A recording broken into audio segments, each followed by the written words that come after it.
দেশে যে 7 সাপ সবচেয়ে বিষধর, সাপের নাম শুনলেই অনেকে ভয় পেয়ে যান, অনেকে আবার সাপ দেখলে ঘৃণাতে মুখ সরিয়ে নেন। সাপকে প্রাণী হিসেবে আমরা যে কারণে ভয় পাই তার মূল কারণ হচ্ছে এর বিষ। বিষাক্ত সাপের কামড়ের মৃত্যু হয়, তাই বিষাক্ত সাপ থেকে সবাই দূরে থাকে।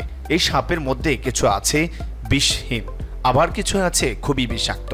বাংলাদেশে ৮০টি প্রজাতির সাপ রয়েছে, তার মধ্যে ৭ থেকে ৮ প্রজাতির অত্যন্ত বিষধর সাপের কামড়ে মানুষ বেশি মারা যায়।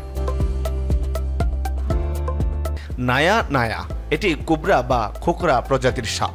এর বৈজ্ঞানিক নাম হচ্ছে নায়া নায়া। এটি স্থলভূমির সাপ। এটি ফনা তোলে এবং এর ফনায় চশমার মতো দুটি বলয় দেখা যায়। দেশের পশ্চিমাংশেই অর্থাৎ রাজশাহী অঞ্চলের দিকে প্রধানত এই সাপের বসবাস। নায়া কাউচিয়া এটিও খোকরা প্রজাতির সাপ।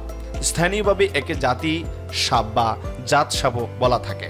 এই সাপটিকে উজারা জৌরা নামেও ডাকা হয়। এই সাপ ফনা তোলে। এটি মূলত দেশের পূর্ব অংশে অর্থাৎ সিলেট, নোয়াখালী এলাকায় বেশি দেখা যায়।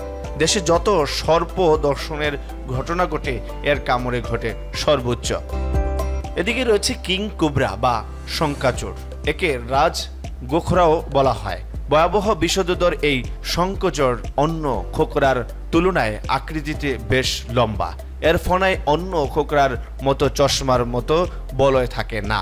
শঙ্কশিল বাংলাদেশ, ভুটান, বার্মা, কম্বোডিয়া, চীন, Bharat, Indonesia, Nepal, Philippine, Singapore, Thailand এসব দেশে বেশি দেখা যায়। এই সাপ ঘন জঙ্গল ও পাহাড়ি এলাকায় থাকতে পছন্দ করে। ক্রেট বা শঙ্খনী, এই সাপকে শঙ্খনী এবং শাকিনী সাপ নামেও ডাকা হয়। পৃথিবীতে ক্রেট বা শঙ্খনী জাতের সাপের মোট ৮টি প্রজাতি রয়েছে। এর মধ্যে 5টি প্রজাতি বাংলাদেশে পাওয়া যায়। এই ক্রেট জাতের সাপকে স্থানীয়ভাবে কেউটিউ বলা হয়।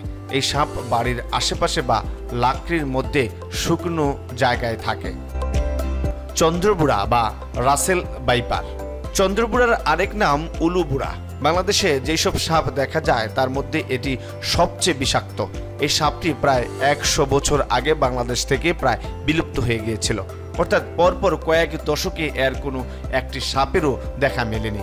কিন্তু গত ১০-১২ বছর আগে থেকে আবার এই সাপ দংশনের ঘটনা ঘটছে।